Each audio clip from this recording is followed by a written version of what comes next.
सोचो, अगर डॉक्टर आपको ये बोले कि आपको कैंसर है, इंट्रोडक्शन देना चाहती हूँ। लूपस के साथ जीना इजी नहीं होता है। अगर डॉक्टर आपको ये बोले कि आपको कैंसर है और आपको बाद में पता चला कि वो डायग्नोसिस गलत था, एग्जैक्टली यही मेरे साथ हुआ। और आज पहली बार मैं आपको अपनी पूरी कहानी बताने वाली हूँ। शुरू करने से पहले मैं आपको अपना इंट्रोडक्शन देना चाहती हूँ। मेरा नाम तबस्सुम है और मैं इंडिया से बिलोंग करती हूँ। मैंने 2023 में बीएड कंप्लीट किया था क्योंकि वो मेरा सपना था। मैं एक टीचर बनना चाहती थी और बच्चों की ज़िंदगी बनाना चाहती थी, बट लाइफ के कुछ और ही प्लान्स थे मेरे लिए। फिर भी मैंने हिम्मत नहीं हारी। जून 2024 जो बीच का महीना होता है, मिडिल ऑफ द मंथ, वहां से लेकर मैंने सितंबर स्टार्टिंग जो वीक आता है, सेकेंड वीक, वहां तक 2024 तक, सितंबर 2024 सेकेंड वीक तक मैंने वर्क किया। सब कुछ धीरे शुरू हुआ। पहले मेरे पैरों से शुरुआत हुई। मेरे पैरों में स्वेलिंग हो गई थी, वो मोटे लग रहे थे, यानी कि एडिमा के जैसे, लेकिन कुछ समझ में नहीं आ रहा था क्या हो रहा था। उसी बीच में मुझे डेंगू हुआ और मेरे प्लेटलेट काउंट्स बढ़ ही नहीं रहे थे, वो कम होते जा रहे थे और खाना खाना ऑलमोस्ट इम्पॉसिबल हो गया था। लगा फिर 2 महीनों तक लगातार मुझे खांसी हो रही थी, ब्रीथिंग प्रॉब्लम भी हो रहा था और उसके साथ मुझे मेरी जो वॉइस है वो बंद होने लगी। एक्चुअली लाइक मतलब मैं अपनी वॉइस लाउडली बोल नहीं सकती थी, मतलब लाउडली मैं आवाज़ निकाल नहीं सकती थी, ऐसा हो रहा था। और उसके बाद जो मेरा जो ये पार्ट है, ये जो फेस का और ईयर्स का, नेक का, वहाँ पे रैशेस आ गए थे यहाँ तक। ये पूरा जो था पार्ट पूरा लाल हो गया था और मेरे बॉडी के सेंसिटिव एरियाज पर भी रैशेस आ गए थे। अब जो ठंड होती है ना, उससे मैं बिल्कुल टॉलरेट नहीं कर रही थी। ऐसा ठंड चढ़ रही थी कि ऐसा मानो कि मैं किसी जगह पे आ गई थी, ऐसा फील हो रहा था। मुझे टॉलरेट नहीं हो रहा था, ठंड कंट्रोल करने नहीं हो रहा था। और मेरे जो बाल है वो ऐसे गिर रहे थे जैसे झाड़ियों में पत्ते गिरते हैं, वैसे वो गिर रहे थे। और मेरा वेट लॉस भी कम और कम होने लगा था और जो कॉन्स्टिपेशन है वो भी होने लग गया था। इस वजह से मुझे वॉशरूम जा नहीं पा रही थी।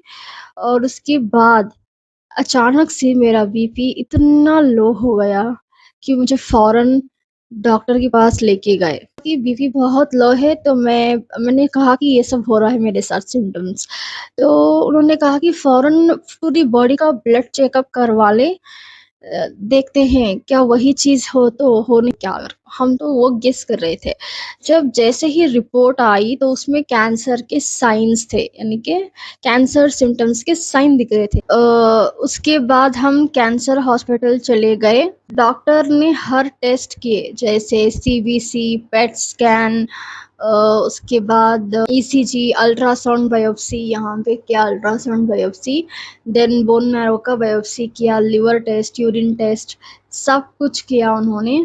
और अक्टूबर 2024 में मुझे हॉस्पिटल में एडमिट कर लिया। रिपोर्ट्स आने के बाद डॉक्टर ने ये बताया कि मुझे लिम्फोमा का कैंसर है करके, और मैं 8 दिन उसी वार्ड में रही। अब आते हैं, हर रोज़ सुबह नर्सेस आते थे मेरा ब्लड लेने के लिए, ये देखने के लिए कि जो प्लेटलेट काउंट्स हैं वो बढ़ रहे हैं या नहीं करके। तो उसके बाद मेरा जो वाइट ब्लड सेल्स है ना, वो बहुत ज़्यादा कम हो गया था, बढ़ नहीं रहा था।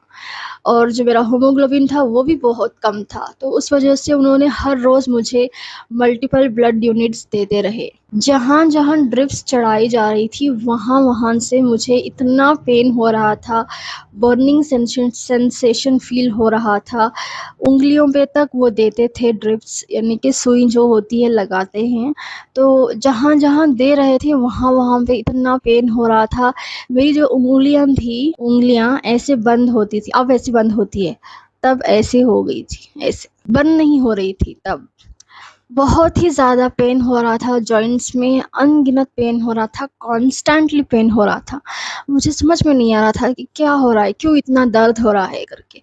वो दर्द को सँभालने की ताकत भी नहीं थी मेरे पास उस वक़्त में। तो मैं बहुत रो देती थी, इतना दर्द हो रहा था करके। वो 8 दिन मेरी लाइफ़ के सबसे पेनफुल दिन थे, अंदर से भी और बाहर से भी। धीरे मुझे फ़ील हो रहा था कि कुछ भी ठीक नहीं है। जो ट्रीटमेंट चल रही थी, वो मेरे सिम्पटम्स से मैच नहीं हो रही थी। तो मैंने डॉक्टर को बताया कि मेरी उँगलियाँ बंद नहीं हो रही हैं। मेरा जो हाथ है क्लोज़ नहीं हो रहा है। जहाँ ड्रिप्स लगाते हैं वहाँ पे कॉन्स्टेंटली पेन होता है, इरिटेशन होता है, जलन उठती है, जैसे बर्निंग सेंसेशन ऐसे हो रहा है करके। बहुत ही ज़्यादा जॉइंट्स में पेन हो रहा है करके मैंने डॉक्टर को बता दिया। तो उन्होंने एक फाइनल टेस्ट किया और उसके बाद जो रिपोर्ट आई, उसमें ये पता चला कि मुझे कैंसर नहीं है, मुझे ऑटो इम्यून डिसीज़ है करके। तो उन्होंने मुझे डिस्चार्ज कर दिया और बताया कि फ़ौरन रुमेटोलॉजिस्ट से मुलाकात करें। उन नवंबर 2024 में मैंने रुमेटोलॉजिस्ट से अपॉइंटमेंट लिया और डॉक्टर से मीट किया और उनको बताया कि इतना सब कुछ हुआ, कैंसर का रिपोर्ट सब दिखाने के बाद उन्होंने एक अलग टेस्ट किया, जिसमें पता चला, फाइनली सच सामने आया कि मुझे कैंसर नहीं था, मुझे एमसीटीडी हुआ है। एमसीटीडी का मतलब यानी मिक्स्ड कनेक्टिव टिश्यू डिसीज़। एक ऑटो इम्यून कंडीशन जिसमें बॉडी अपने ही अगेंस्ट फाइट करती है। इतने दिनों तक इतना गलत डायग्नोसिस और अननेसेसरी पेन मेरे साथ हुआ। ओके, कुछ महीनों बाद ये कंडीशन और चेंज हुई। एमसीटीडी से सेल्ली ओवरलैप हो गया, सिस्टमैटिक लूपोस अर्थीमेटस। और जब मुझे पता चला इसका कोई परमानेंट क्योर नहीं है, ये एक लाइफ लॉन्ग कंडीशन है जिसे मैनेज करना पड़ता है। लूपस के साथ जीना इजी नहीं होता है, कुछ दिन नॉर्मल लगते हैं, मैं उन दिनों के लिए बहुत ग्रेटफुल हूँ। और जब बेड से उठना होता है तो वो बहुत मुश्किल लगता है। देन थकान एक वॉल की तरह हिट करती है, जॉइंट्स में कांस्टेंट पेन होता है, मुझे धूप से बचना पड़ता है, स्ट्रेस को अवॉइड करना पड़ता है, रोज़ मेडिसिन्स लेनी होती है, मुझे रेगुलरली फॉलो करना होता है। लेकिन एक चीज़ मुझे स्ट्रॉन्ग बनाती है, वो ये है कि मैं अभी यहाँ हूँ, मैं लड़ रही हूँ और मैं इस डिसीज़ को अपनी पहचान बनने नहीं दूँगी। मैं ये वीडियो इसलिए बना रही हूँ क्योंकि मैं आपको 3 इम्पॉर्टेंट बातें बताना चाहती हूँ।